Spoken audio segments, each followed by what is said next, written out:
Les éléments de façade photovoltaïque de l'entreprise Chromatix à Romont, dans le canton de Fribourg, transforment chaque immeuble en un joyau. Le principe est inspiré de la nature. Un jour, il y a un papillon comme celui-là, c'est pas celui-là exactement qui est venu, et qui m'a fait penser au morpho. Et donc le morpho a le même principe, c'est-à-dire ses ailes n'ont pas de pigments, ils n'ont pas de peinture, il n'y a rien.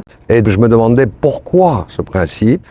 Et l'une des raisons majeures, c'est la conservation de l'énergie.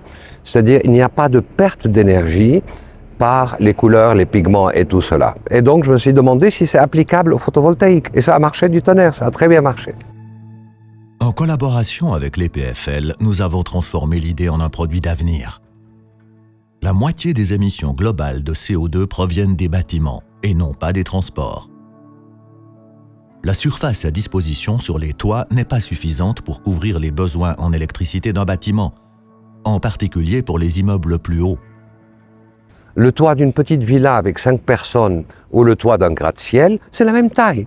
Donc qu'est-ce que vous adressez comme besoin d'énergie? Très peu. Alors que les façades, c'est la plus grande surface et il faut mettre sur les toits, sur la façade et en externe. Et c'est ce que nous faisons. Les éléments de façade de Chromatix ressemblent à un sandwich composé de 2 couches de verre différentes.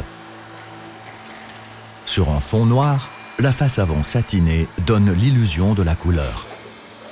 La couche sombre entre les vitres contient les cellules photovoltaïques. On utilise une déposition atomique, tout simplement moléculaire, qui a été développée à l'EPFL, pour donner cette couleur sans perdre de l'énergie et avec la même durée de vie que le verre lui-même. Pourquoi donner de la couleur à un panneau photovoltaïque? Tout simplement pour habiller les immeubles. Un autre avantage, le verre est inerte et peut facilement être recyclé. Mais l'idée de recyclage ne s'arrête pas là. L'emballage est lui aussi entièrement fabriqué à partir de matériaux recyclés. Pour Rafik Hanbali, la durabilité ne se limite pas à son entreprise. Les producteurs de matières premières, soit qui utilisent du charbon, ou maltraitent leurs employés, ou utilisent beaucoup de logistique dans tous les sens, nous ne travaillons pas avec eux.